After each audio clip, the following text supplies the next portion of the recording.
I just want to state the fact that this guy, the top player for the Nightmare Circus, is a dude who is on with um he's on the mystery machine. It's Bigfoot riding a unicycle or tricycle with a raccoon. Yo, what's going on, guys? Koi here. Today, we're going to be talking about pretty much team building for PVE and then team building for PvP. Now, for PvE, it's going to be a lot simpler to talk about. For PvE, it's going to be a little more complicated because there's a lot of information that I don't have to show you guys, but I'll probably show some like clips of PvP battles and some of the more expressive characters in the PvP zone. But for PvE, it's really simple, and one of the more simple things to talk about is pretty much the best PvE character in the game, which is Bear Tamer. Freaking Bear Tamer is a rare unit that you could get for like freaking 50 gems, super cheap, and super easy to get, especially super easy to mythic out. Now, the cool part about Bear Tamer is the fact that Bear Tamer is one of the best scaling slash defensive characters in the game due to the fact that Bear Tamer actually puts down units that spawn in a fight for Bear Tamer. So it's great. So I think these are just my stats. These are like God stats right here. You get these obviously from doing stat rerolls, real cheap. If you guys haven't seen that before, I do it in my new player guide.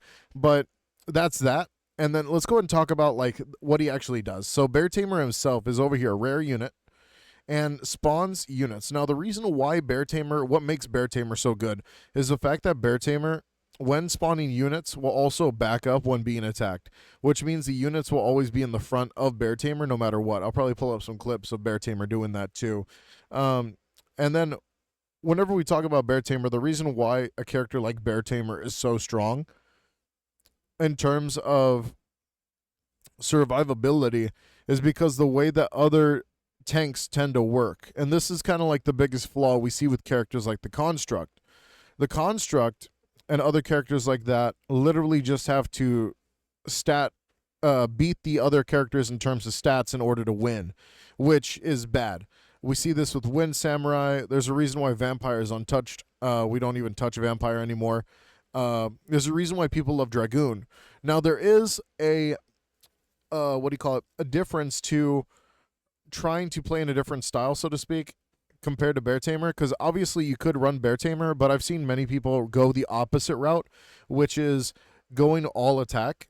And we see this with characters like Dragoon. Now, the reason why Dragoon is so cool is because shooting the enemy energy spheres or energy spears that chase down the units, this is a ranged attack. And this is what kind of makes like some tanks really, really good compared to others.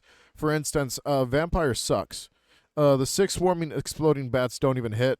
Outlaw sucks. His 3 sticks of dynamite don't even hit. And you're like, but he's not a tank. Well, he kind of acts like a tank. He kind of is a weird tank.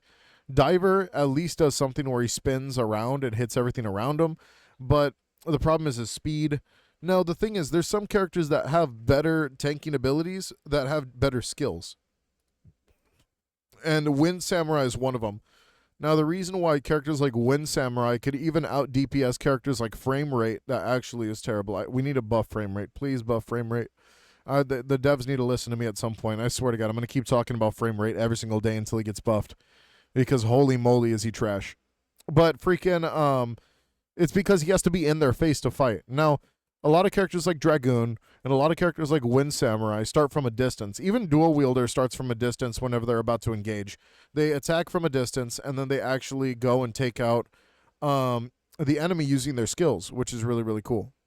Freaking, besides that, though, whenever we look at characters that do that compared to Bear Tamer, yes, you're doing more damage, but you're doing damage in replacement of survivability. It really just depends on the way that you want to deal with it. Either way, I'll talk more about how do we actually progress in levels towards the end right here, but I just wanted to talk about where do you want your tanks to be.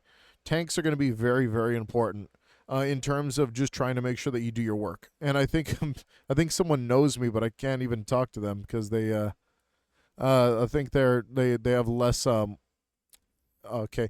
But besides that, though, now let's talk about like mid-range to where do you want to be with other characters. And I think that that's a great idea to talk about characters like Tank Commander.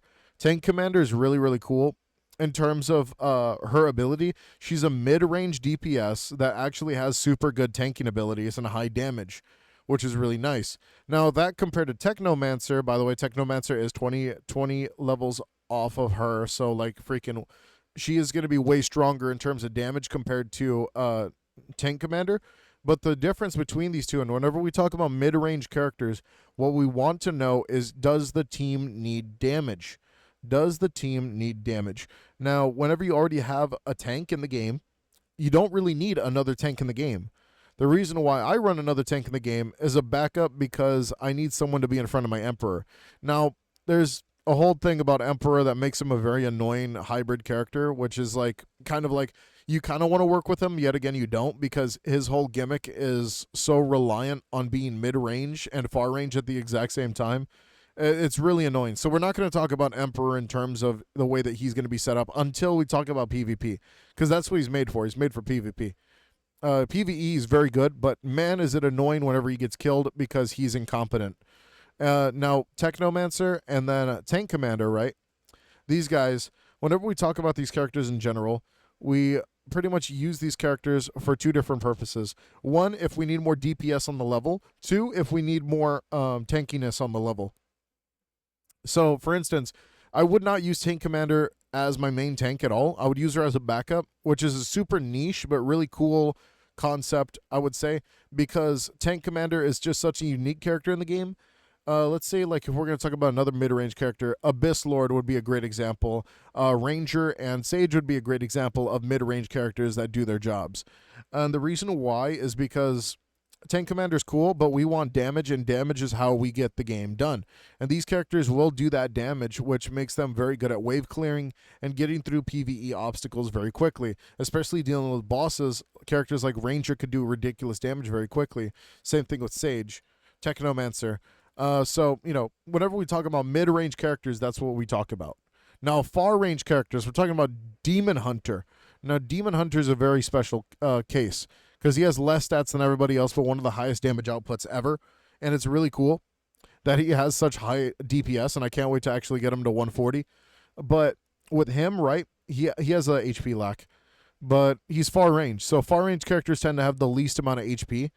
You know, second to characters like Emperor. Emperor doesn't really have the largest amount of HP, but he has like kind of on the same scaling of HP compared to characters like Tank Commander and obviously.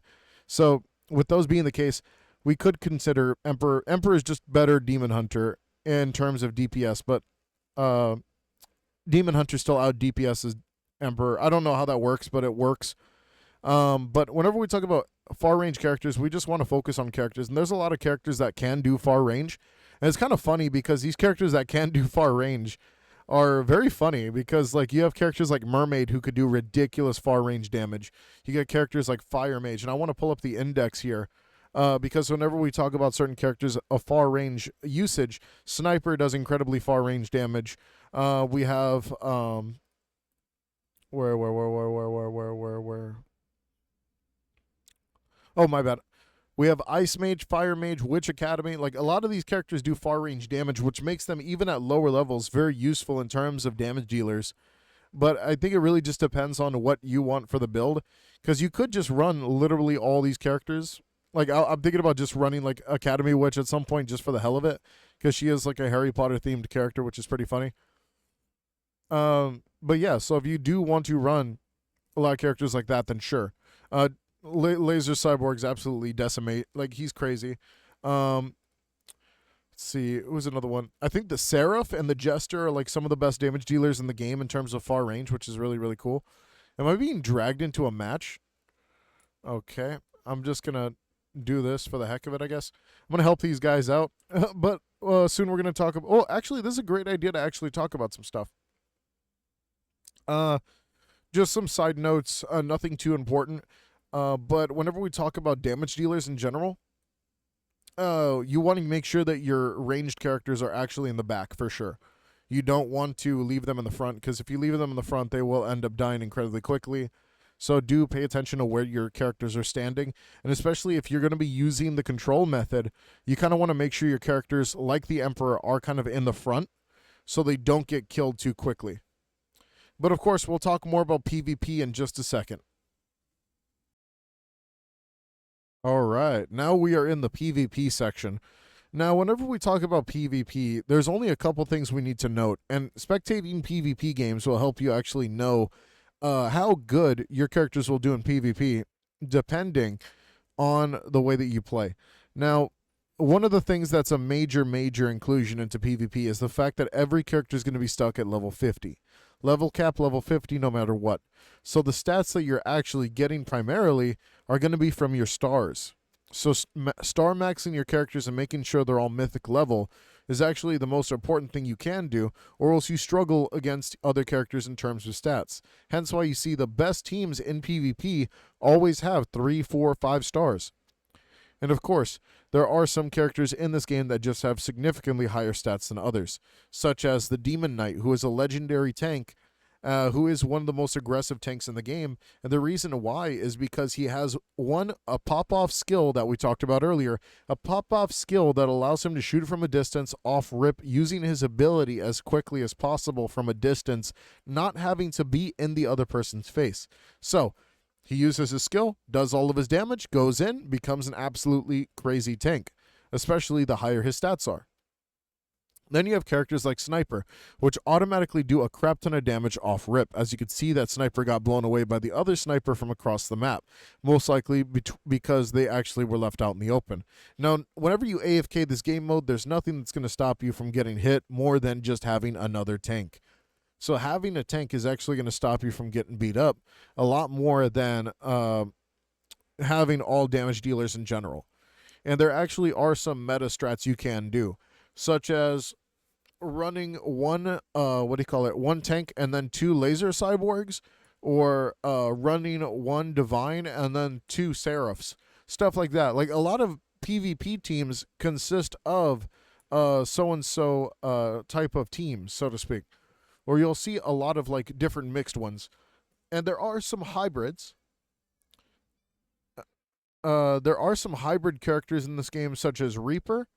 And a Reaper is a type of hybrid that allows him to actually perform multi-hit attacks at the same time as spawning in his different dudes quickly. I think he is the fastest summoner in the game next to the bear, which makes him very, very aggressive in PvP. So you're not really going to get much in this in PvP besides your main stats that you use gold to, max out, so to speak. And then also the other one that you get is from stars. So characters like the Matriarch are pretty good, but they struggle when the Reaper is a much more aggressive variant of the Matriarch, so to speak. So with the Matriarch that gets just the summoning capability, the Reaper himself is actually a much more aggressive summoner because he also uses a wave attack that hits everybody at the same time. So, of course, Demon Knight and them are doing amazing work. And Demon Knight being a tank is just really just, crazy, honestly. But Demon Knight's not the only tank I've seen in the game. I've seen plenty of people use different tanks. For instance, some people don't even use tanks. Some people use like Kitsune Mage. Kitsune Mage is an instant damaging character. A lot of people use Reaper. We got Technomancer, which is great. Let's see.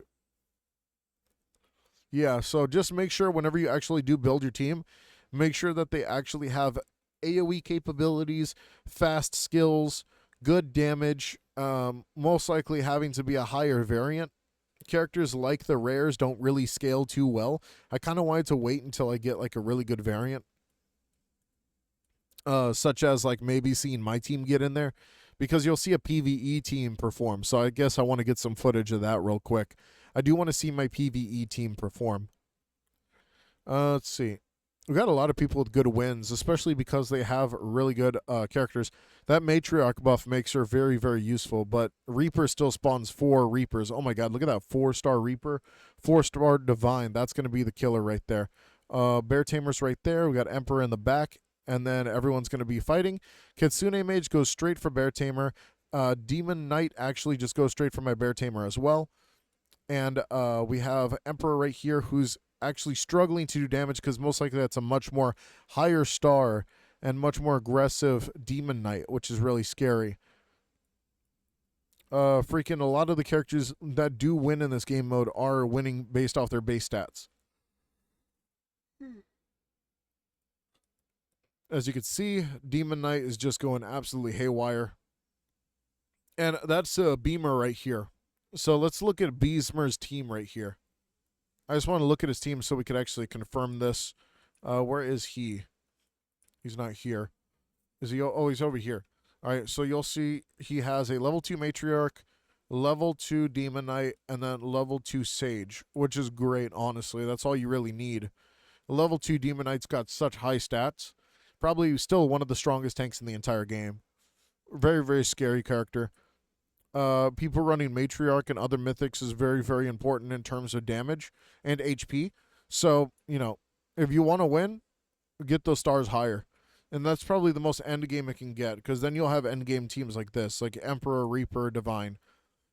Absolutely cracked teams like this. 418 PvP wins. And keep in mind, your PvP wins will be increased as you kind of play the game. So, very, very important. Characters like BET, any mythic in general will be able to perform. So, I hope you guys enjoyed the video. If you guys got any more questions, comments, or concerns on some recommended teams, just remember, Bear Tamer is the best for PvE. Everybody else is just added damage. So, I'll see you guys later. Take it easy and peace out.